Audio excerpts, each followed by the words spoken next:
Good evening, everyone, and thanking you all very much for coming. My name's Robin Ewing, and with Michael Anderson, I co-direct the Create Centre, Creativity in Research, Engaging the Arts, Transforming Education, Health and Wellbeing. But before we go any further, it's my privilege and pleasure to acknowledge our first storytellers, our First Nations Australians, who put story and the arts at the centre of their knowing, being, doing and becoming. We're going to hear some great stories tonight. And I know that there's going to be time for you to ask questions and maybe even tell a little bit of your story as well, because we're going to hopefully and joyfully look at the role that the arts can and should play in our lives and learning, and also look at what has happened for some in times of adversity. What can the arts do? What can creativity do to help us flourish, even when times are tough? I want to thank you all for coming.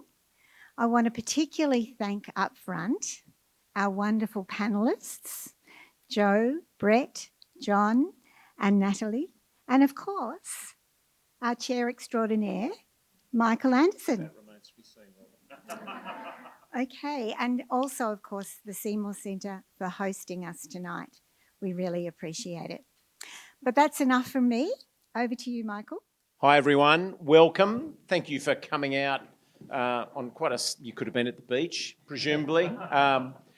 Look, this panel has been, what did we say, Robin, about 10 months in the making. It was prompted by a discussion with John about what we might talk about as a group. And one of the things that we said was, wouldn't it be amazing to talk about how we create in even difficult times? How in adverse times we can even make art. We can make something decisive. We can make something substantive that makes a contribution to the world that we live in. And the panel that we've assembled for you tonight are kind of the Yodas, I think of them as, slightly taller. Slightly taller Yodas, of that kind of experience. They all have a story to tell about how they have done something extraordinary in difficult times. And I suppose what we're going for tonight is, how do we generate critical hope in a world that seems difficult for the arts, that seems like we're always kind of pushing a rock up a hill, that we're always striving against kind of odds that seem really difficult. And so we've got a wonderful group here tonight. You've got their bios in front of you, so I'm not going to go over it. But we've got John Bell, Jo Erskine, Natalie Rose and Brett Weymark. Please make them welcome.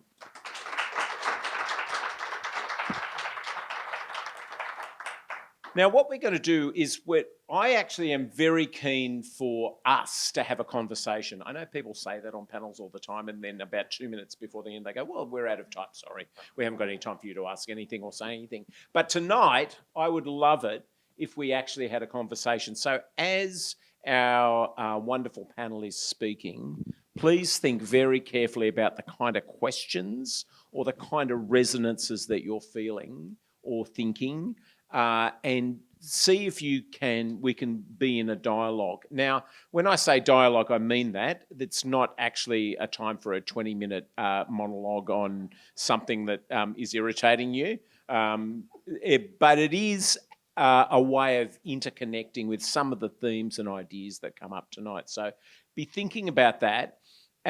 We'll probably go for an hour as the panel, and including the discussion. And then Thomas has orchestrated some wonderful things to chat about no, not some wonderful things to chat about, some wonderful things to eat while we chat about and drink while we chat about the kinds of ideas that have come up tonight. My hope tonight is that we have some ideas, we have some analysis around what are the things that we need to triumph in the arts and creativity in difficult times. So let's get on with it, shall we? What we're going to start with is a story from each of the panellists that'll go for no longer than 5 minutes, he says, more in hope than expectation, that tells the story about a time or a situation where they worked to make something happen against the odds. And I'm going to start with Natalie Rose, who's from Shopfront Theatre, which I think is one of the major jewels in the crown of this state of arts and creativity, but is not as well known as it should be. I think, Natalie, you'd agree with that because you did about 2 minutes ago. So, Natalie, do you want to tell us a bit about Shopfront and then tell us the story about that kind of time when you were able to find kind of innovation in adversity? Yeah, thanks everyone. It's a pleasure to be here. I'm Nat. I'm Creative Director and CEO of Shopfront Arts Co-op. So we work with young people aged 8 to 26. We work with 2,500 young people per year from all around Sydney. And I think what makes Shopfront really unique is that we create devised theatre and we're a multi-arts organisation. So everything that we generate is created by those young people, and all practicing professional artists are equal collaborators in the room with those young people. So we'd never go in with a script or anything. Everything is generated by that collaboration that happens in that room, which I think is really unusual. And often, like, parents will say, like, oh, what are you going to do? And it's like, I don't know. I don't know what we're going to do. We're going to see what happens when we get in the room. And what happens is, like, that without those exact people in a room, the work would be a completely different thing if it was a different bunch of people. And that's something I just love about devised work, but also working with young people and emerging artists.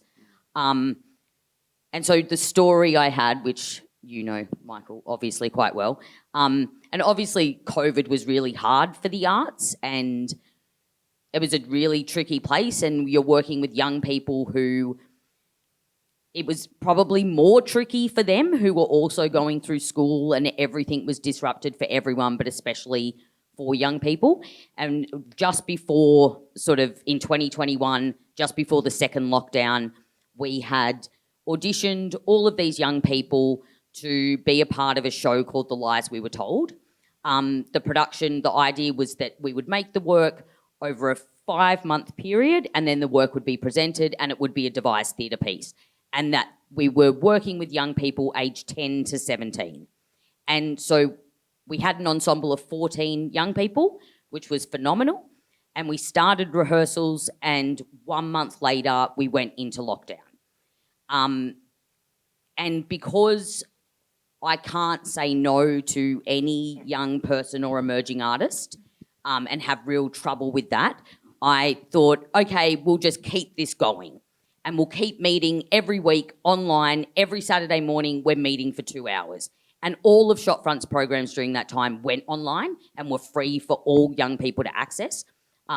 We still run by a pay-what-you-can model where no family or caregiver has to disclose financial hardship. They just nominate how much they're willing to pay on our website for a workshop, and every young person, we want the arts to be accessible and equitable for every young person in Sydney. And so we started meeting online, and probably a month in, I realised, like, how do we keep these young people engaged, because there's only so much you can do in Zoom. Like, it's fun, but it's not that fun. And then we also didn't know, like, we quickly realised that the show wasn't going to happen when we thought it would happen. And so together we came up with this idea of, like, because the show was all about lies that parents tell their young people in order to protect them, and we thought, what about if we just pretended we did the show, and the whole marketing concept would be that we did the show and it was a sellout and everyone loved it, And then when we do the show in 2022, that will be like, we'll have all of this content and all of these reviews and things of this show that never happened, but we'll all pretend that it happened. And so then we got to just start generating all of this content of them like on opening night just before, and everybody was just doing it from their homes. But we were like, we can just make all of this stuff right now. We don't even know when the show's going to happen. But then the show happened 14 months after I'd first met these young people. So some of these young people were like a year and a bit, well, they were all a year and a bit older. That's how maths works, and age. But they were all so much older. But what had also, I realised, had formed was like we had this beautiful experience of spending 14 months together, getting to know each other and just being really silly in a space and taking that silliness incredibly seriously to create this show that never happened, but did happen. So then when the show was on, like Jay Lagaya had done reviews for us, like all of these awesome people had, and then we presented the show and we were like, it's back for season 2 after a sellout season, and people were like, what? I've got to see this show. And then it just like sold out immediately because of all of this content, which was just like so much fun because we could just keep pretending it had happened. And then we were really lucky that it got remounted as a part of Sydney World Pride in 2023. So then these young people were like so much older than when I'd met them. But because it's devised work as well, we could keep changing the content within it. And then we won a Sydney Theatre Award for Best Production for Young People. And all of those young people I still keep in touch with. And even though 2022, because I can't say no to things, we presented 28 shows in 2022 because there was this backlog. And I said, well, we have to still do them all, which this is why half of shopfront staff look so much older than we actually are, I think, based on 2022. But it was just like this really exciting thing. And I think that getting to spend that amount of time with those young people now has influenced our programs today, and that there is something in this sort of long-form development and this period of getting to know each other and build an ensemble to create a safe and supportive creative space where young people can flourish and their voices can be amplified. Yeah, that's great. We're going to come back and ask the panel to analyse what it was about, how you did that, or how we all did the things that we did.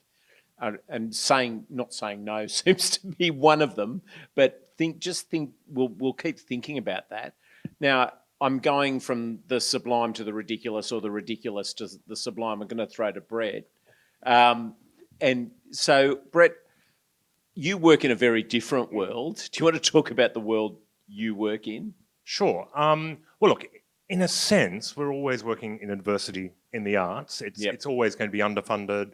It's always going to be a shortage of resources. The company that I work for, and I've worked for 20 odd years, quite odd years, is the Sydney Philharmonic Choirs. We have about 1,500 singers who work with us in any one year. We present the choirs for the Sydney Symphony Orchestra. So for already you've got this rather hybrid arts organisation model whereby the people who are performing on stage are amateurs. You have a professional staff, a music director and associate music director. You have 4 full-time staff members who put on over 70 performances in a year.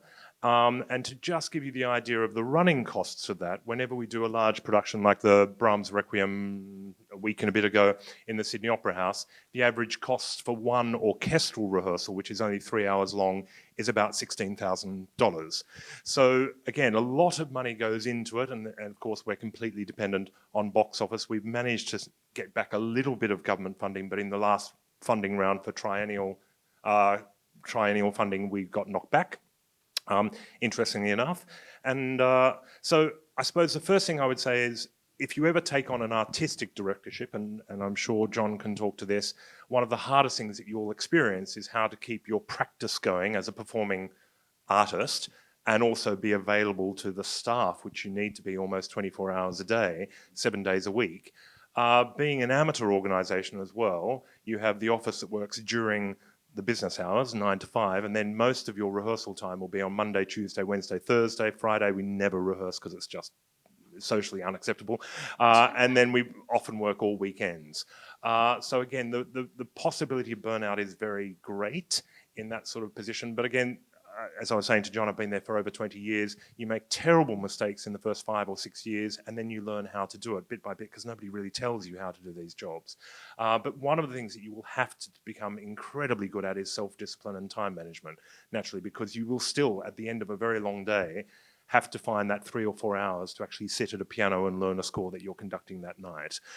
So that's a really difficult thing. And also in a world where we work more and more in sort of silos, and a lot of people, their main source of work and communication is electronic via email, have to often realise that artists are not always, well, I don't consider myself an artist, I'm a musician, it's a completely different thing in many ways. But, you know, we are not always on email. We are quite often in a room where we have to lock the door and leave the outside and become a little bit analogue for the time being. But that's the sort of world that I inhabit. So we have to put, for example, a professional choir up against the Sydney Symphony in a week and a half's time with Simone Young and the Sydney Symphony Orchestra, do 5 performances in a row, including a matinee, given that most of our performers work during the day. So we know that that day we are not going to reach the 200 singers that we need on stage to combat the size of the orchestra.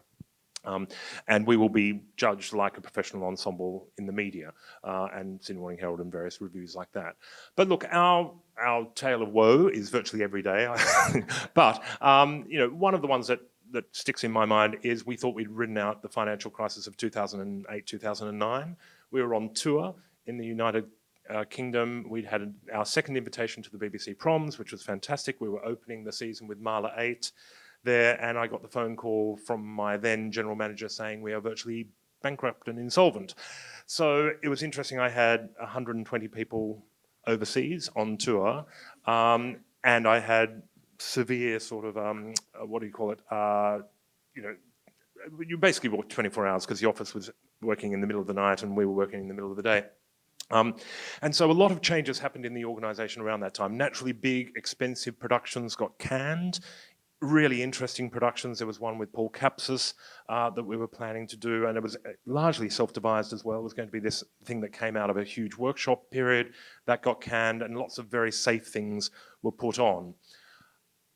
It's interesting at times when I think artistic organisations face a crisis, you've got to ask yourself very carefully what your, I can't believe I'm about to say this, core values are, and one of ours is excellence. So again, the minute we started putting on productions that reeked of some sort of scarcity mentality, we really found at box office they weren't resonating. We were very lucky at that time to work with a incredibly, insanely, hugely talented director, Peter Sellers, who took me aside and said, what you should do is less, but do it better.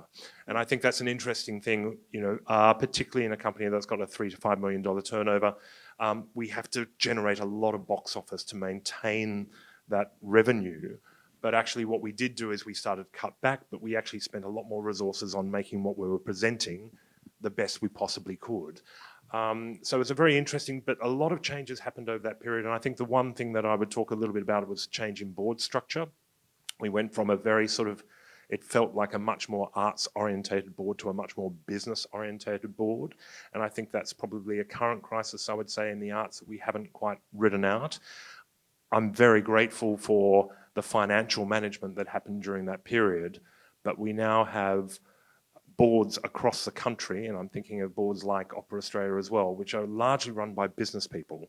And so you get a lot of, if you end up in a big organisation and dealing with a board, you will often have to be even arguing the point of your art form with your own board members.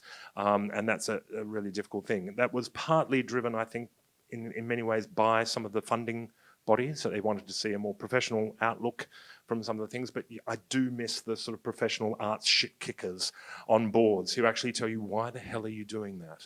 Or what you just did really wasn't of the highest possible quality. You need those people on your boards to actually maintain very much your standard there. The other thing that pulled us through greatly was actually, again, having a vision. So that happened in 2010. we turned 100 in 2020 and caused a pandemic. So sorry about that. It was us that did it. But actually what pulled us through was a really,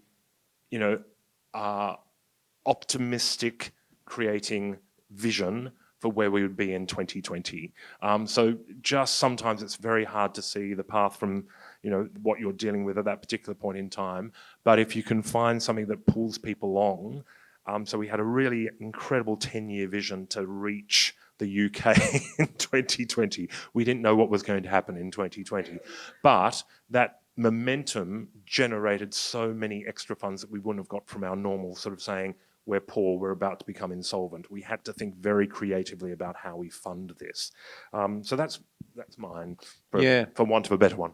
And I think, Brett, the interesting thing for me is that decision to do less better, and to kind of, even though values has become such a kind of corporate speak, terrible, almost valueless word, actually, when you do get inside what your values are about, Shopfront is about producing work with young people. Yours is about excellence, and how to make that excellence connect with an audience.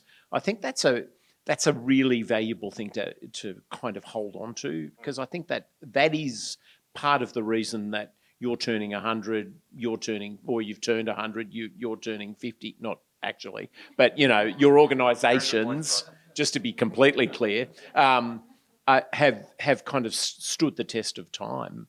So, and again, it's interesting. I just looked back on two concerts. One was called The Architecture of Sound, which we did at Carriageworks, and it had a string quartet, a choir of about 120. We commissioned some new works, which were fantastic, but we didn't quite have the funds to do a proper lighting model. It was a vast cavernous space that really wasn't great for choral music, so we didn't really have the funds to spend on actually bringing in a sound engineer to think about how can we really do this really, really well.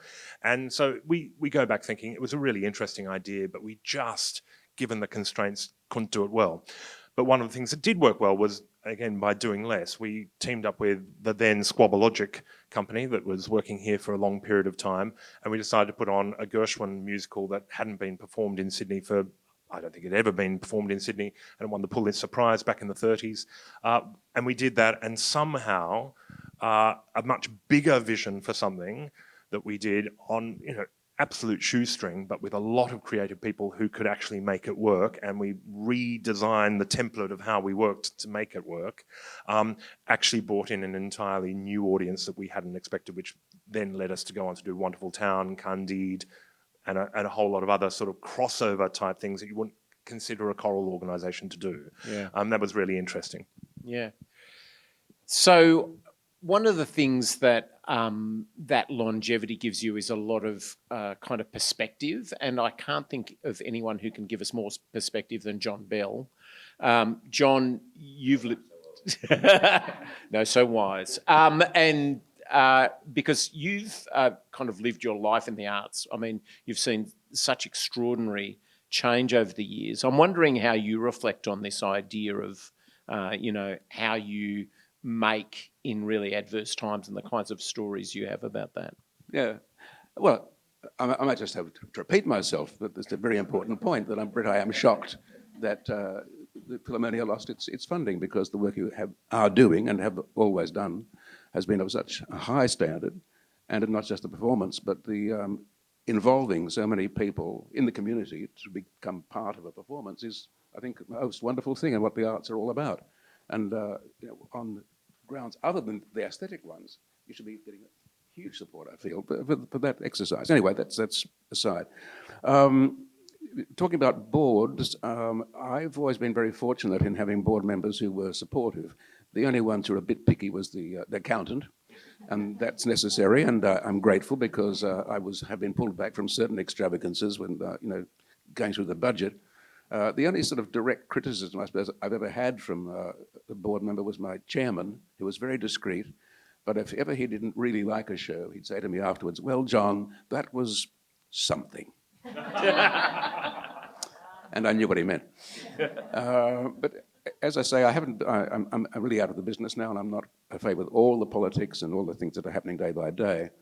But I've always been a bit of a rebel, I guess, in my own very quiet way, and don't like working for other organisations. So I've actually built my career around founding 3 different organisations.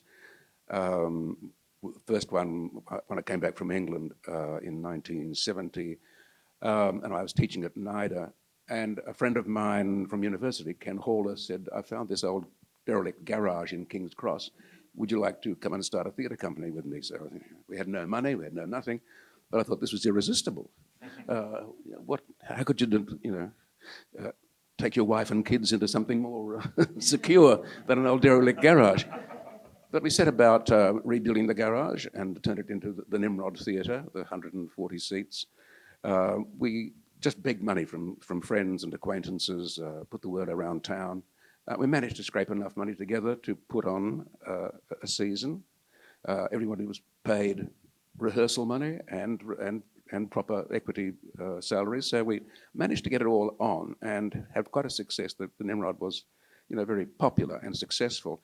So I went back to the Australia Council and I said, now we've got this thing going, would you like to give us some money? And they said, well, if you can survive for another year without funding, come back to us and we'll see what we can do. So we ran another year without funding and very successfully. And I said, no, we've done another year. And they said, okay, well, there's $30,000 to do your next year. So it was not quite enough, really, to pay the kitchen cleaner. Nevertheless, the Nimrod prospered. And after 4 years in that space, it was the stables. Now it's been demolished, of course, and they're building a new theatre there. But that theatre was important in that it was the introduction of the idea of an Australian theatre content. When I left Australia, there were no Australian plays being done. I think there was one. The Summer of the 17th Doll had gone into a commercial success, but otherwise, Australian plays weren't being done, like Australian movies. Nobody wants to see them. Nobody wants to see Australian plays. I came back in 1970 and it was still much the same attitude. And so Ken and I decided that our repertoire at the Nimrod would be all Australian content, except once a year we would do a Shakespeare to fill the box office, because no one wanted to see, played by who? David Williamson, Jack Hibbard, John Romrell, Alex Boozer, who were they? Nobodies. So it was the Shakespeare that really kept the Australian plays alive, and thereafter we always took 10% from Shakespeare as his royalty and gave it to a new Australian playwright to commission a play. So after 4 years, that was too small for us, that space. So we took over an old factory in Belvoir Street, Surrey Hills, and turned that into the new Nimrod Theatre, now the Belvoir. And I ran that for 14 years. And we were always in adversity. We were always struggling for funds, always, trying to find new subscribers, new donors, new sponsors. It's never been easy. And I guess in some ways, we can't expect that. I much admired a young student I went to worked with in Bristol. He was a young Dutch actor who'd been offered a lifetime contract with the Netherlands National Theatre. And he said, no, thank you. That would be the death of me. And you can get too secure. You can get sort of locked into something. So as I say, I've always liked doing things, I guess, the hard way. It's grueling, but the sense of achievement is something. And now since I've gone into sort of semi-retirement, I've started an outfit in Wagstaff, where I have a house and spend a lot of the time. That's near Woy Woy. And so 14 years ago, I started something called the Boodie Foundation for the Arts, because it's in the Boodie National Park. And again, we had started with nothing, but just writing letters, meeting people, having meetings like this. We raised enough money to kick off this foundation, taking applications from kids all up the Central Coast in any art form, between 15 and 25, and give them financial support. Now in its 14th year, next Sunday I'll be giving the awards to 52 applicants out of 92, and they'll be getting between them $100,000. So we've given away nearly $500,000 over that 14 years. And the emphasis has been very much on Indigenous kids, kids from broken families, of which 30% of our applicants come from single parent families or domestic violence backgrounds. So that's been part of the emphasis, but the main emphasis is on talent. And are you committed? Are you, you're not just busking, are you? You want to be a professional artist. That has to be the big criterion. And now we've got quite a number working overseas, studying and making careers for themselves. So that has been a very satisfying operation too. And I guess from my point of view, the key is getting a good board behind you. People you select to be on that board who you know will support you. Get a good lawyer, get a judge if possible, get an accountant. So they're the people who are going to see it through and work their butts off to make this thing work. They're not just there for the social photographs or for being in the paper. They're there to work as a working board. And I think one of the unsung heroes of our arts business in Australia is the boards of directors, who are generally highly intelligent, qualified people who give generously and endlessly their time free. Without those people, none of us be able to exist.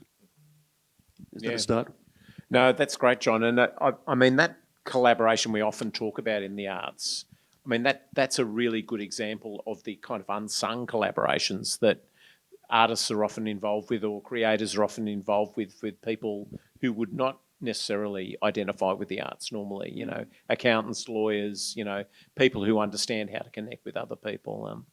One thing I did notice when you were talking about the companies that are now kind of household names in the arts is that you didn't talk about your namesake company, but thankfully Jo is here. So Jo Erskine, I'm doubly pleased Jo's here. The first reason is she can tell us a little bit about Bell, but she is someone who creates something out of nothing all the time as a playwright.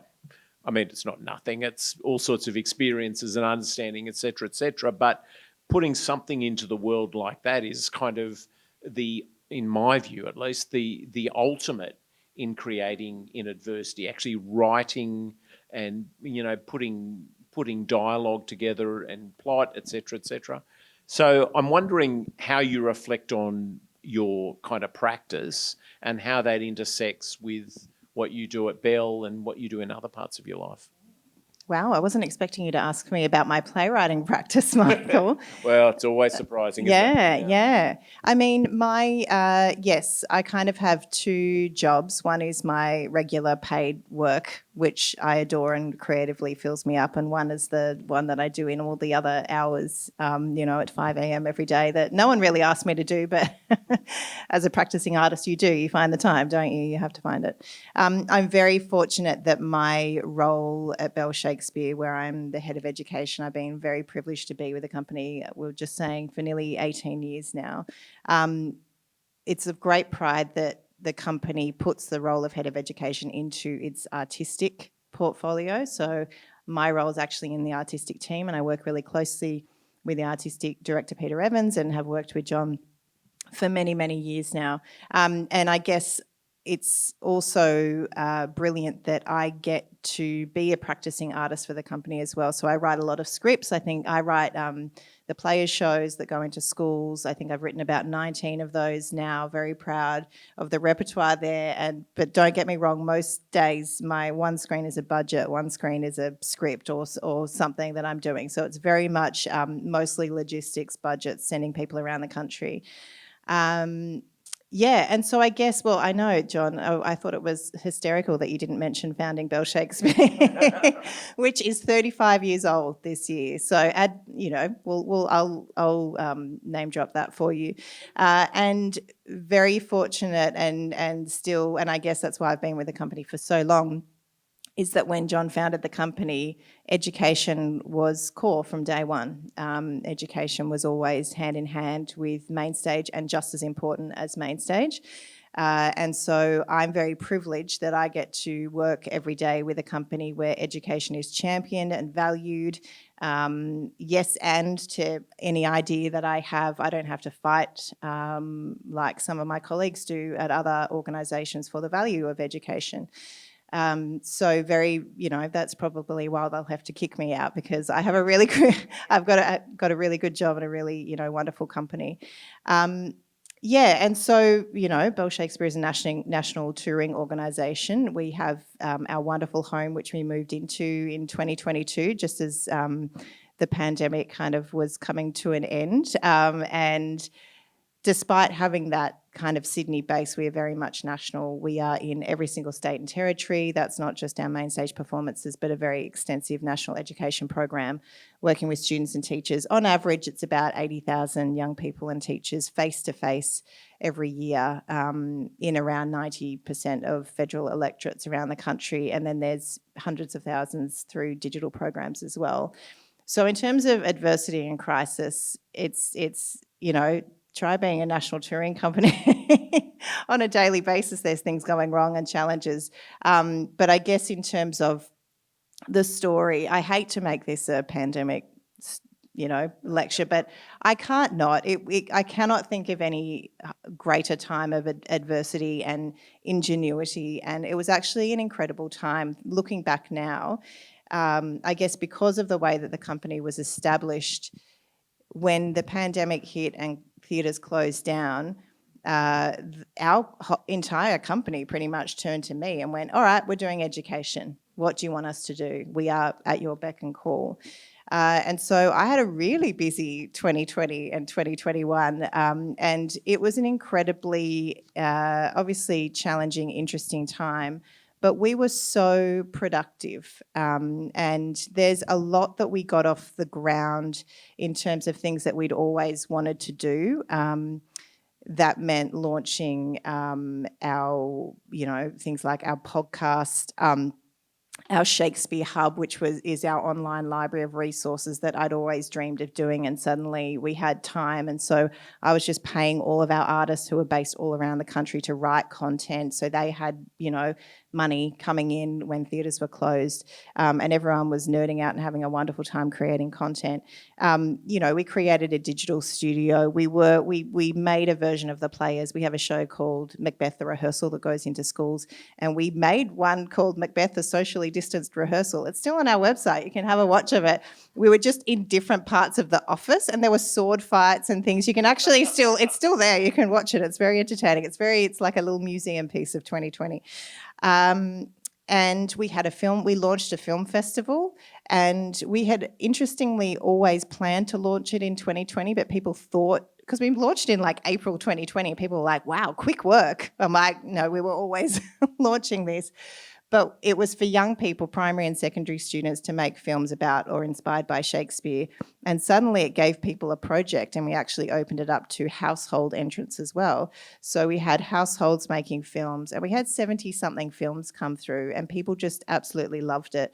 Don't get me wrong, we did some things some things that really failed. We spent so much time, I won't talk about it. There was one particular project, me and a couple of artists put so much work into it, and we were live streaming this thing called Shakespeare Storytime, and I think 2 people were watching. It was really good, but no one turned up. And then I guess in terms, and 2 things I'd like to point out. One was that our brilliant executive director at the time, Jill Perkins, we were obviously painfully aware that we wanted to maintain engagement with our audiences. So a huge amount of things happened. And I remember, John, you did your performance of One Man in His Time to an empty Opera House theatre, and we were streaming that live. There's amazing photos of John just on the stage by himself performing with no one in the seats. But also with our education audiences, we made the decision to release 6 archival recordings of productions. And these were archival recordings that no one was ever meant to see. It was just a record of the show. So they're not National Theatre Live quality. They're pretty crappy quality, really. But we knew that schools weren't getting anything. They weren't getting any theatre. And we knew that the theatre that they were getting was international, because they could access NT Live and things like that. And so we decided to make 6 recordings available, which is a lot of work because there's permissions involved. But importantly, we wanted money to go into the pockets of artists where they weren't making money. And so a lot of royalties got paid to artists. I think about $50,000 went to artists just through those royalties with those 6 shows. And we gave them to schools for free. And so there was no income coming in. It was just money out to the artists, just to ensure that kids had something to watch, and artists had something. in their pockets. And I remember Jill saying to me, how many kids do you think will watch this? And I was like, maybe 10,000. 125,000 young people from across Australia watched that, which was extraordinary. So many schools that we had never previously engaged via that. So it ended up being an incredible opportunity to connect with schools that we hadn't before. But the one, if you have time, just one really quick final story on the pandemic, which is amazing to think about. But in 2021, when we all thought that things were going to go back to normal, we got our national tour of A Midsummer Night's Dream up and we rehearsed it, and then we couldn't tour it anywhere. And I think we couldn't tour New South Wales, Victoria, Queensland, but we were allowed to go to WA, Queensland and Tassie. And so, during rehearsals, things started shifting and changing, and we'd already had the Hamlet performance, do 10 performances at the Opera House, then get shut down. And then so those actors spent a year, reading scripts, and a lot came out of that as well. But A Midsummer Night's Dream got to the NT, and then they had to quarantine for 2 weeks. And so there's these amazing pictures of all the actors in their individual kind of dongas on their front porches rehearsing the show like this with each other, having to wait out this 2-week period. And then once the 2-week period went through, the government was like, maybe we won't let you do the show now. Things are kind of changing rapidly. And I remember getting a call from our executive director saying, apparently the only way we're going to get this over the line is if we prove the educational value of this show. It wasn't enough that it was going to be entertainment.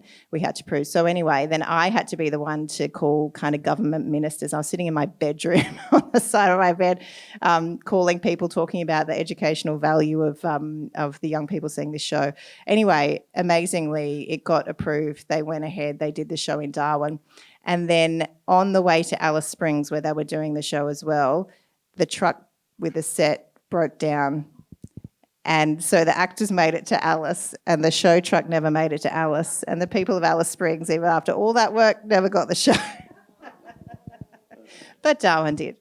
Yeah, well, 1 out of 2 ain't bad. So, it's just incredible stories. And actually the thing that comes out for me again and again is the work that comes out of these kind of adverse situations is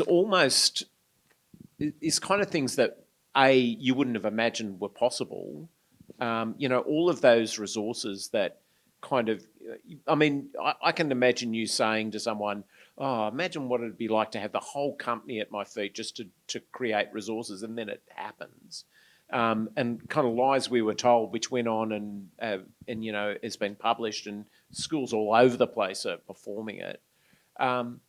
I'm wondering, what are the kind of essential elements, if you can analyse this for us, the things that you think you require to survive in adversity, whatever it is, whether it's pandemic or whether it's a principal that hates the arts, or whether it's, government funding cuts. What are the qualities you think are required? And feel free to kind of interrogate each other on this.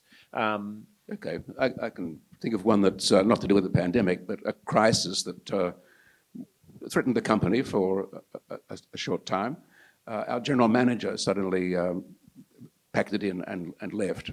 I won't go into the circumstances behind that, but we were suddenly in the middle of a season left without a general manager. Our chairman at the time said, well, why don't John, you and Peter, who's my associate, you run the company.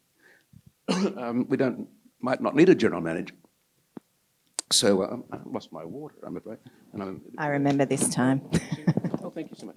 Sorry, I just need a bit of a cough. Thanks very much. Crisis evolved, yes. Thank you. So we tried that for a little while. Peter and I tried running the company and then having regular meetings with all other departments and feeding back to us. But we realised it wasn't enough, because either we were on the road or in rehearsal. We couldn't be the centre where everybody could apply to for help or information. We needed a general manager. So we thought, well, let's take this opportunity while we haven't got a general manager to see what people think about the company and what they're all doing.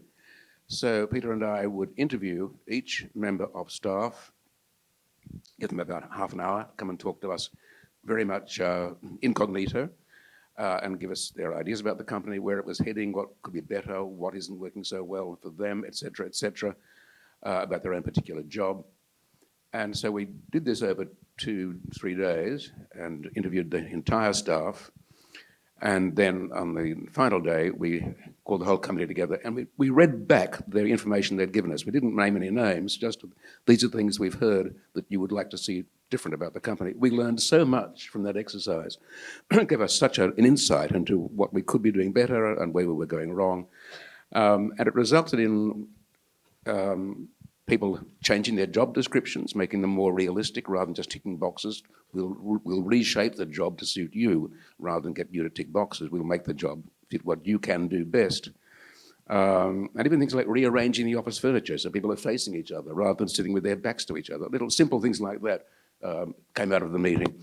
And we also decided that the lady who had been our company manager had now proved herself very capable of being the new general manager. And so we offered the job to her and she took it thankfully and turned into the most wonderful general manager. That wouldn't have happened if we hadn't had that kind of, introspection and examining all our roles and what people could and should be doing. So that was a very, very good exercise in really listening, eliciting comment, and then acting on it in a very positive way. Yeah, so kind of a reflective process almost that's not just about you, but about how everyone's seeing the company and how everyone's seeing the situation. You can do a certain pattern, well, that's working, we'll do the same thing next year, but maybe it's time to have a bit of a shake-up. Yeah. Other thoughts on that? What are the kind of qualities that you need to... I mean, in terms of running a company, the one good thing about losing funding in the early parts of 2010, 2011, was it did make the company look at being financially independent of government, which was really important for us at the time. We got back funding when we came up with an education policy. We were worried about what was happening with the lack of singing in schools, and what we now face in Australia is sort of like an education, it's like education deniers, in a sense, a bit like climate change. We know what we need to do, but nobody's willing to do it. We have more evidence now about the role of arts in the development of the brain, in particular music, because when a child sings, the abstract part of their brain is also interacting with language, which is interacting with what they're hearing, which is also going with their visual and motor skills. And at the same time, all the sort of feeling good hormones start going through their bodies and things like that. We just know that music, in particular, develops young brains in a way that no other discipline does. But to actually get the government to realise that this is important, and it's one of the great tools that we are not utilising, is a great shame. I would say sport does it a lot better. Sport seems to come to government with a more unified voice. Of course, there's a lot more money behind sport and a lot more commercial money behind sport as well. But in terms of being a lobby to government, I think they do it a lot better. But the other thing I would say, and I'm just going on very strange discourses, is there's been a tendency in the last couple of years to link all the arts together. And I actually really believe that theatre making, classical music making, education, writing, running a museum, an art gallery are all very different disciplines. And we run the risk of that level of discipline being unrecognised and thinking that all the arts are exactly the same, and they are so not. They are all unique and special within themselves. You never find Netball Australia going to argue for football. They stick to what they do and they do really well. But of course we have a situation in this country where a lot of funding is decided by a panel of which there might be one classical music person on that panel, the rest aren't, or theatres, particularly in your very important sort of area of expertise, who is making the decision about your art form? Quite often it's not practitioners who are making it. So I think, again, a unified voice to government is something that within the arts we still desperately lack. Yeah. But having said that, one of the things that got our funding back was an idea, and our idea was we can't get into schools because we're an amateur organisation, our singers work at night. But what we did was go out to a whole bunch of schools, and actually a lot of my mentors when I was going through school, and said, what is most needed? And they said teacher training. And that's where we decided, okay, with our artistic staff, including my incredible associate Liz Scott, who's now head of choral music at the Sydney Conservatorium, which ran the performing arts unit for a very long period of time, we decided that what we could do is, it's a terrible corporate word, upskill a whole bunch of music teachers to start their own choirs in schools. So this 3-year project, which got funding for 3 years, kick-started us back in to getting government funding, which was great. But quite often it's a case of you've really got to think out of the box and think what your key, values are. And for us, that was a fantastic initiative. Yeah. I just want to pick up on that point about research and kind of the research denialism, I suppose, that goes on. And I think I think you're right about the arts being so powerful. The research is out there and at risk of doing what you just begged everyone not to do. I think the arts do things differently, but they are all incredibly powerful in learning and child development. And I think the more we are unified in singing that song and singing different songs about what different art forms can do, the better. Joanna, did you want to... Yeah, and mine springs off what Brett's talking about and what you're talking about, is that what I have found most important and something that just cannot be denied is when you have that research and data to prove the impact and value of what you're doing. So an example of that, we're in the middle of a wonderful research project with the Create Centre, but something that came through for us, which is having real cut through, is we have quite a renowned teacher training program called the National Teacher Mentorship that's evolved. And it's a fully funded year-long mentorship for 30 teachers annually. They come from all over Australia.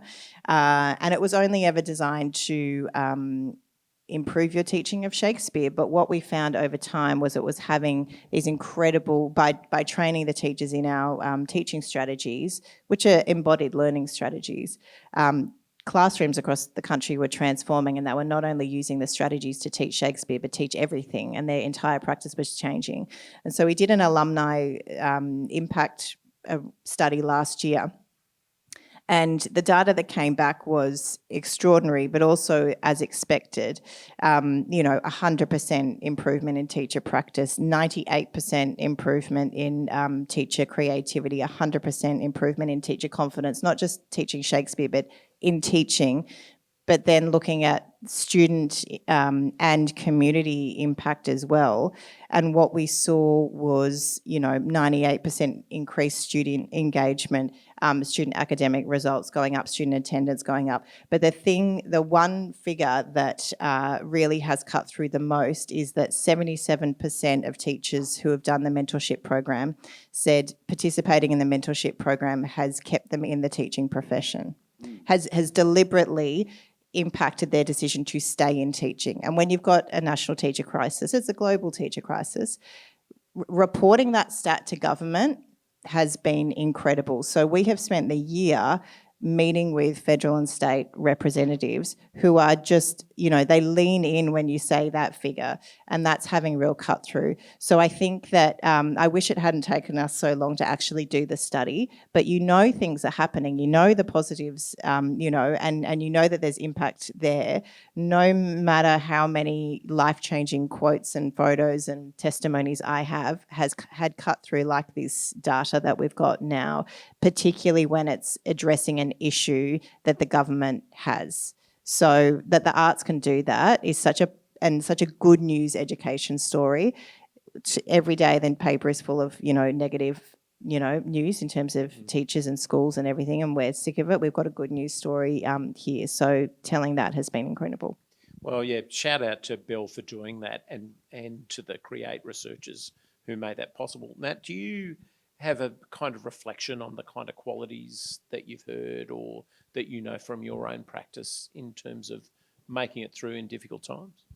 Yeah, I think I always, I'm not very good at getting no for an answer from anyone. Like, if I ask something and they're like, oh, no, it's like, I don't think so. Like, I'm sure there's some way around this or some way to work together to make this happen. But I was reflecting then on what Brett, you were talking about it. Shopfront lost funding in 2020 federal funding. We're lucky to have it back now, but that actually was such a silver lining because suddenly it wasn't initially, it was actually a really terrible day, but after that, we realised, actually we're not reporting on anything. Nobody's holding us accountable right now. That big chunk of money's gone, and now we can kind of do what we want to do in this time. And we'd also just renovated our building, which was a $3 million project, and we just got the keys back, and it was the first day of lockdown, and then we couldn't go in there, and then we lost funding.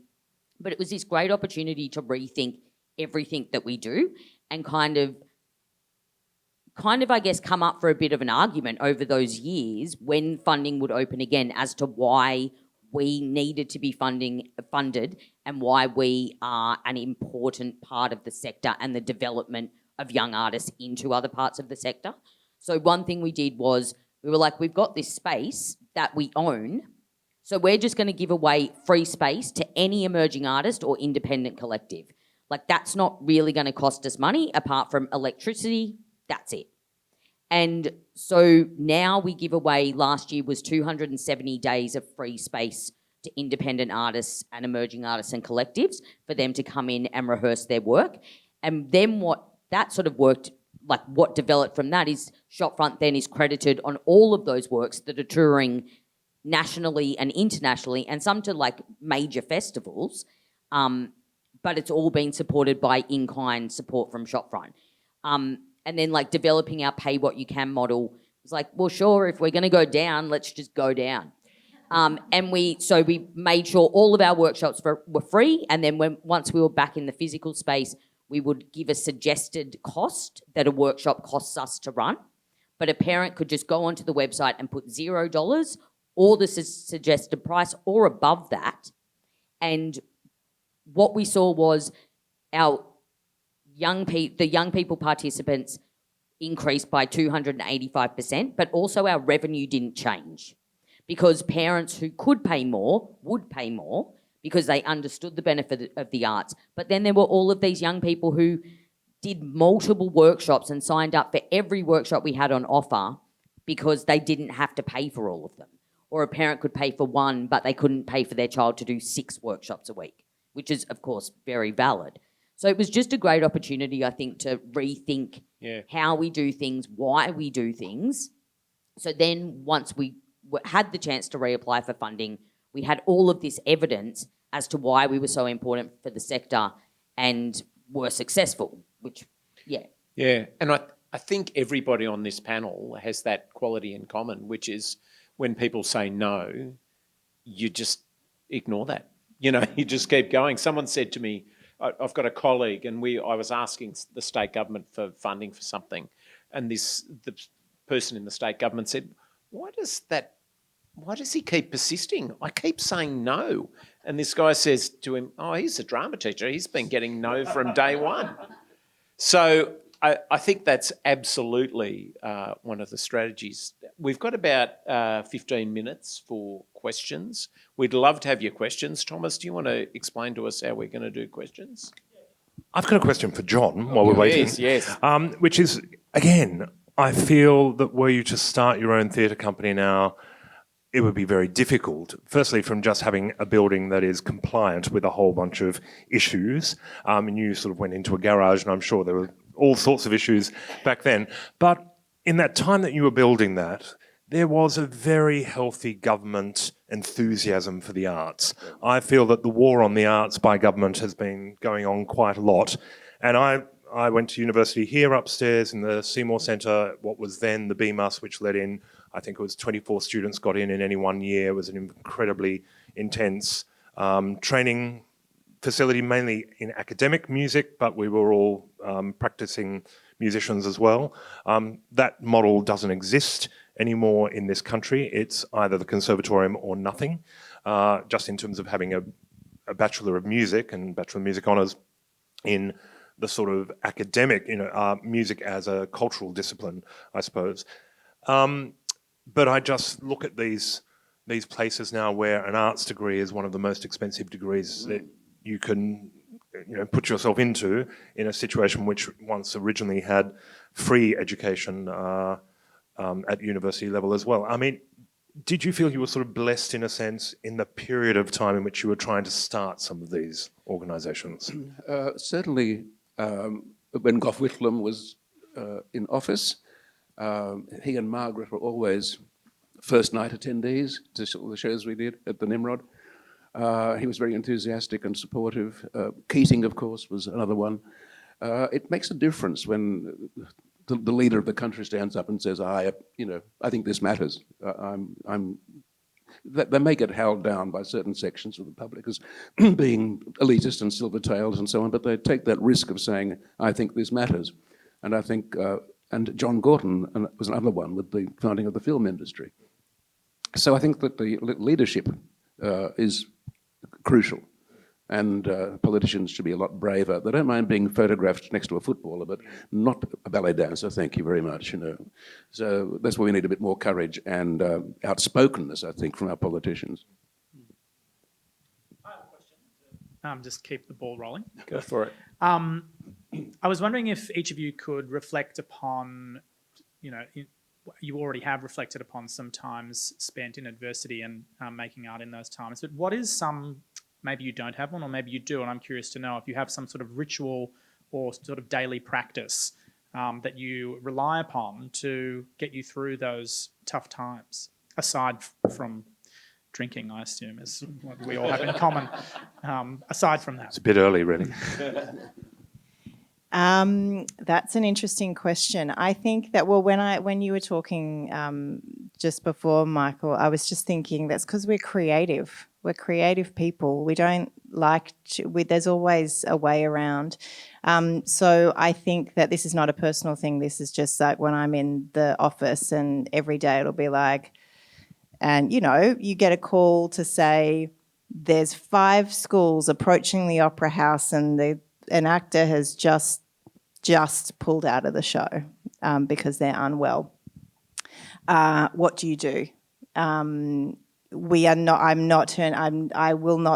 This happened last year. I was like, we're not calling those schools and saying turn around. We're going to do something for them. So everyone except this one. Obviously, we can't do the show without, one of the cast, and we didn't have enough notice to tell people. So what we did instead was all the students turned up to the theatre, and we had the production team on stage with the cast and the stage managers on, and they just spent, I said, just let them sit down and talk to the students and the young people in the audience. And it was incredible. I think they sat there for over like an hour just talking. The kids thought it was better than seeing the show. And the teachers were so happy. And they, because some of, being Bell Shakespeare, we had regional schools that had travelled for hours, and I was not turning them back around with, So I think that in terms of ritual, what happens is you just stand up, you huddle, and as a team, you go, all right, let's brainstorm. What are the things that we can do? I think that's all. It's always, and often my younger team members are like, how are you so calm when this terrible things just happen? And part of it is 18 years of this, but part of it is just like, well, you can't change what's just happened. What's next steps? What are we going to do? Let's just stay calm. What's next steps? What are we going to do? So I think the huddle and, your brilliant team. My example is not that thought out.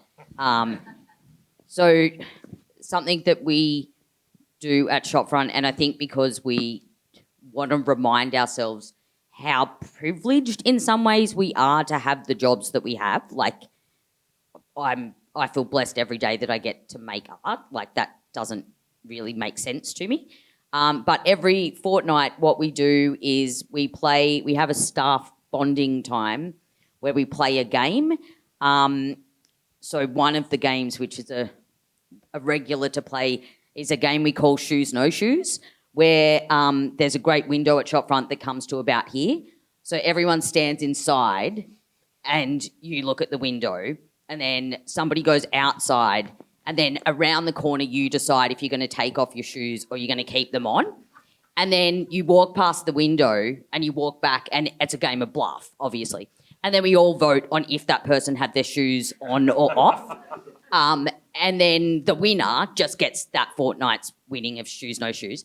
We've extended that to typing, no typing, where somebody is either typing or not typing, and we all vote on that. So I think we're like a team who just has a lot of silly fun with each other that kind of makes us more positive in times when things are tough. Like that we know that we all love each other and we have each other's back, and it's like this adversity we're facing has nothing to do with this team here, but we're the people who are going to have to deal with it. And I think by having this fun together and kind of celebrating each other fortnightly in these ridiculous games that we all take really seriously is kind of just a really beautiful random thing. I feel like no shoes is something my grandfather might have done in the Depression. So well done for bringing back. Depression era games. Yeah. Oh, well, I've seen quite a few crises in my time, but one that springs to mind is the day that there was that dreadful shooting in New Zealand, the Muslim attack on Muslim people. We were performing at the time in the Opera House, and some of the cast were very upset and we said, we can't go on tonight, we cannot do the show. This terrible thing has happened. We can't go out there and just put on a frivolous comedy. It's disrespectful. And so I was stuck with the problem of, well, do we cancel the show and apologise to the audience? Or I said, well, look, instead of doing that, why don't we go out there and say, we'd like to dedicate tonight's performance to those people? And there was a thought about, and people said, yeah, okay, that's probably a better thing to do than cancel the show. So, you know, you've got to try and find some positive angle to handle a crisis like that. Yeah. Brett, have you got a practice that isn't drinking? Look, I don't know.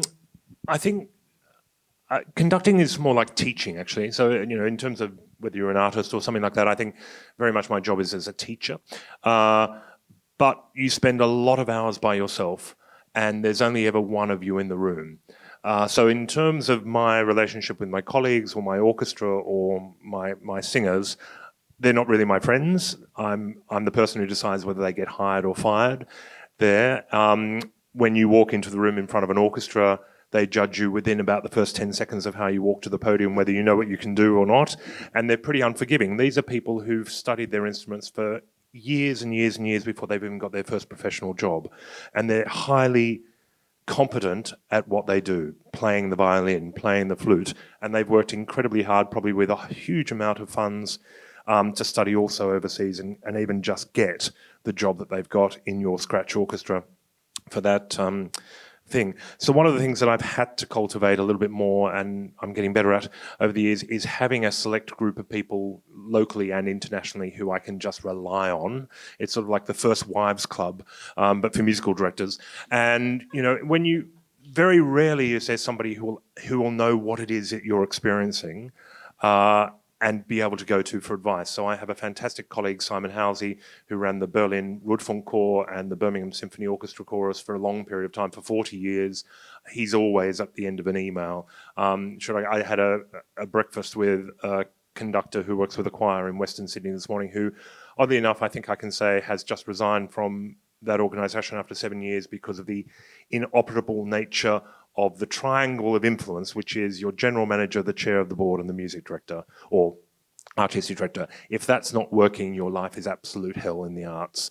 And she's had a situation where that's been not really working well for about 7 years and has resigned. And I said to her, why am I only finding out about this after 7 years? You know, the pact is, untold pact, is that we are the only people who know what it's like to do this job, and how absolutely incredibly lonely it is. So that's one of the things that I've had to cultivate a lot, because at the end of the day, really when you stand up in front of a group of 400 singers or indeed an orchestra of 80, nobody really cares whether you're having a good day or not. You've just got to do the job. You've got to lead. So, you know, it takes a certain amount of grit. It takes, you know, and again, you have no authority in the room except your knowledge of the piece you are working on. So you need to know the piece better than they do. And the funny thing is, as you've been in it for 20 years, you finally get to the point where maybe I know just a little bit more than you know, but I think that's a really hard thing for young conductors as well, and we work a lot with young conductors. We were just auditioning 2 new young conductors who will be part of our mentorship for next year. They walked in to a Beethoven 9 rehearsal. Now, I've been preparing Beethoven 9 for over 30 years, and I've sung it many times and recorded it. So I feel fairly comfortable, even though before every rehearsal I will still sit down at a piano and spend about 3 or 4 hours just getting it back into my head, because effectively we're a repertory company. We're rehearsing different repertoire every single night of the week. So by the time I get back to that piece next Tuesday night, I've done 3 different shows in the interim there. So it always takes that much. But I really felt for these young conductors, because it's the first time they've got a choir who've actually sung it many, many times and are almost off book now. And they're coming in conducting it and meant to have some authority on that platform for the very first time. And that is an incredibly daunting thing. Yeah, I think that kind of finding your tribe, Natalie and I were talking about this, and actually working with your tribe, whether a drama teacher, a music teacher, doing a philharmonia, an actor is really critical. We've got 3 questioners, and I'm going to ask the panel to be incredibly succinct in their responses. But fire away. 4 questioners. Yeah. Let's go. Yeah, thank you so much. This has been so informative. I personally kind of find myself wanting to volunteer and get more involved in the arts, but thinking through a couple of things. Firstly, I have that broad idea and I definitely need to narrow it down, but I can be very indecisive. So I guess the first question is kind of like, how to go about sort of choosing where to spend my unfortunately limited time. And then the other part of that is advice for being an effective volunteer. Like any sort of thoughts there would be very appreciated. Jo, I'm going to throw to you on this. Sure. I got my job through, various volunteer work. I did a lot of volunteer work. I think that you'd be surprised. Don't wait for calls for volunteers. Just reach out to companies. You would be surprised who is, always very happy to talk to you. I think if you're interested in something, just reach out, but also probably just talk to people in jobs that you might be interested in, and ask them to have a coffee. Everyone's always really happy to talk about what they do, and they remember being you. So yeah, always just reach out. Great, succinct question, succinct answer. Let's go. Thank you so much. This has been amazing. As a practicing artist who doesn't work collaboratively, who's a writer, who also teaches in order to make a living at university. Probably mainly for Jo, is there a balance that you have kind of come to find where you have enough energy creatively to do the work that you want to do on your own, as well as be able to work effectively within a team? I'm going to actually slightly redirect, because I know Nat is also balancing kind of her own practice and running a company, but both of you. Yeah, my practice is collaborative, so good on you for doing it solo, because I spent a day in a room by myself and it was terrible. But good on you. I think it is really hard to find that balance, like between your day job and your own artistic practice. But I think once I'm focusing on my own artistic practice, that feeling I get and then realising how that actually influences my day job is kind of like something I need to do to remind myself that. And then the more I do that, the better I am at sort of remembering to carve out that time. But also, like Jo was saying earlier, like every day I spend some time writing. And that's just sort of could be, if I've only got 15 minutes in the morning because I just don't have enough time, that's better than nothing. Or I can get up a bit earlier and spend like a couple of hours doing that, or in the evening. But I think sort of having a bit of a ritual around thinking about your artistic practice is important. Jo? I would say really quickly, for many, many years, I used to think, I need to work 4 days a week so I can have Fridays, so a full day to write. And then whenever I did have a full day to write, I was done after like 2 hours of writing. And then I listened to a lot of interviews with writers, and I found that it's a myth that anyone sits for a full day and writes. So actually, it is the incremental daily cumulative effect of writing. I'm writing my first novel. I'm doing it by not doom scrolling every night, and instead using that hour to get up an hour earlier and doing about 45 minutes of writing, and incrementally I'm writing this novel, and then I go to my day job. I think it's a myth that we need to languish long hours. I think it's just small daily incremental work. Thank you so much. Glad Great to hear advice, Jo. Thank you to everyone. This has been a fantastic panel. I am going to ask a slightly cheeky question that gets you all to do my job for me, which is I am a researcher of arts funding and in particular how subsidy kind of feeds back into artistic practice and what, I think that theme has been well reflected here. But I also teach at NIDA, and in particular what I teach is less practice-based and more kind of how the arts sector in Australia works. And I'm curious, right now I'm thinking through how to teach cultural policy in that kind of context. And so I'm curious what you think emerging artists need to know about the subsidised and kind of policy aspect of being in the arts. Wow, great question. Brett, do you want to? Yeah, I mean, I've sat on, so I've been the chair of quite a few funding rounds with Create New South Wales there. I think what I'm about to say will probably get me struck off the books forever. But Create does go through a series of think tanks every now and again, and then for the next 5 years, you spend a lot of time trying to tick those boxes. I remember particularly there was a whole drive to go to, everyone needs to just go to Western Sydney. That's it. That's where the new CBD is going to be. So all the artwork needs to go out there. And I think it can be sometimes very dangerous ticking boxes with arts funding. And actually more and more, we applaud people who stick to what they do and do well. So in terms of writing applications, by all means, yes, you've got to acknowledge certain things that are absolutely prerequisites for getting funding, but don't start carving up your cake to just meet funding directives, because one, people who've read, each funding round is probably 40 to 50 grants that you have to read, and then they get debated, and then they get sent to the minister for recommendation. We can smell a mile off when something reeks of you're just ticking a box, whereas it's much better to stick to this is what we do and we do it really well and have the evidence to do it really well. I think you are more likely to get funding for that and being true to yourself and not trying to be all things to all people. So I think that's where you've got to examine your product, whatever it is you're doing, and stay very true to that. Does anyone else want to throw in? I also think because Shopfront works so much with emerging artists and a lot of those emerging artists do come out of tertiary education and then suddenly are in the art sector and are like, what? Like, we didn't cover any of that stuff that you need to do to be an artist. All of the emerging artists I meet, I tell them to,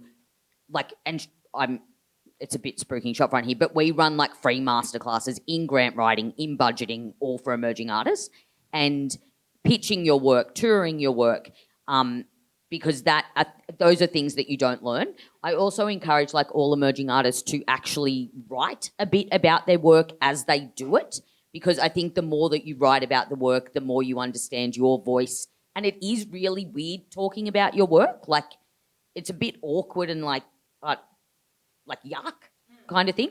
But I encourage them to write about their work as they're doing it and kind of have like a blurb about their work and just those simple things that you don't think about until you're writing a grant application. And then you're like, how do I even speak about what I do?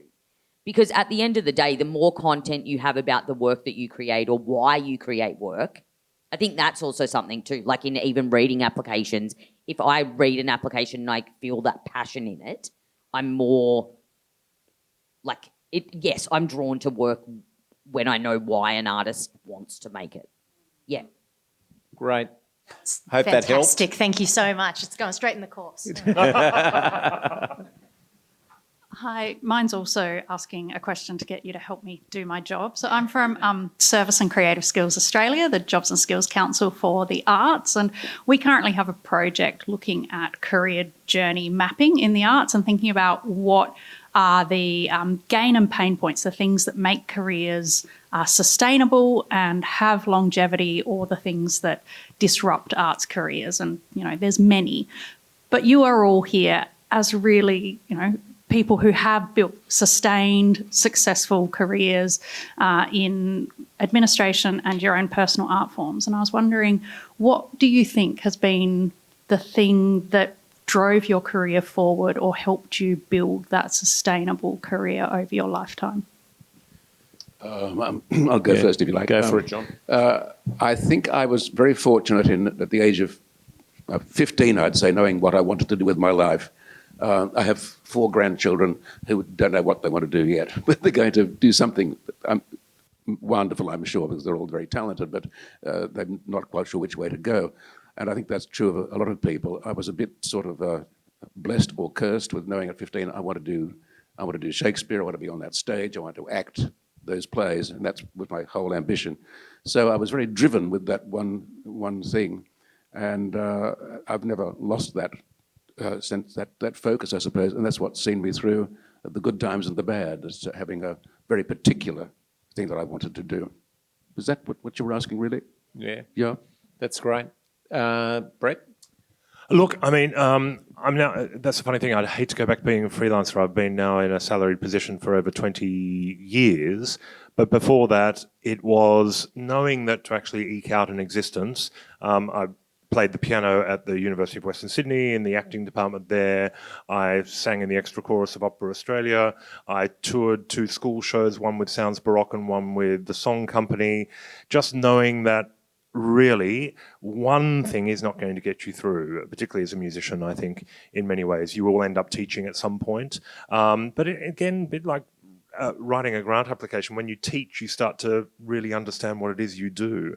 So the actual act of teaching is something that actually makes your practice better in so many ways. So I think actually, talking to a lot of my colleagues now, a freelance existence in Sydney, one of the most expensive cities in the world to live in, is becoming harder and harder for artists. So that, it sounds terrible, diversifying your portfolio is probably becoming more important than ever, I think, in many ways. So knowing that you're going into it, you will not be acting the entire time, you will not be performing music the entire time. You've got to find ways of actually sustaining your, and having food on the table, I think is really important. And I think, Brett, what you've unlocked there, I think, is you've got to be passionate and love those other bits. You can't just do them because they're another job. If you're going to teach, love teaching, understand what it's doing for you, and be good at it. Don't just do it because you're not acting at that particular moment. And I think, and understand how that actually contributes to your art form would be my suggestion. Did you, Joe, want to? Yeah, you'll think I made this up, but I had Bell Shakespeare come to my school and I went, I want to work for Bell Shakespeare. I was one of those kids. So I think having access to and seeing the work is so important. But also when I was 18, I won something that doesn't exist sadly anymore, but it was Sydney Theatre Company used to have a Young Playwrights Award, and I won that when I was 18. And through doing that, I spent time with someone called the education manager at Sydney Theatre Company. And I was like, there's a job called education manager in a theatre company, because I was interested in teaching and education and theatre. And I was like, this feels like all the things at once. So I was like, I want to be the education manager at Bell Shakespeare. And my dream did come true. But what I think my point is, having access to and seeing the work as a young person, but also knowing the jobs. I think that when you're a young person, you only know about actors and directors, and you don't actually know about all the very important people who are making the work possible. So ensuring that, young people and really everyone understands the different roles within organisations and the people making the work suddenly made me see which job was for me. Nat, I'll give the final word to you. I think exactly what you said, actually. I think it took me quite a while to figure out that all these different facets of facilitating, doing arts admin, directing work, writing my own work, performing, were all a part of my artistic practice. And I think the moment that I realised that and could see how they each influenced each other, then it unlocked something for me.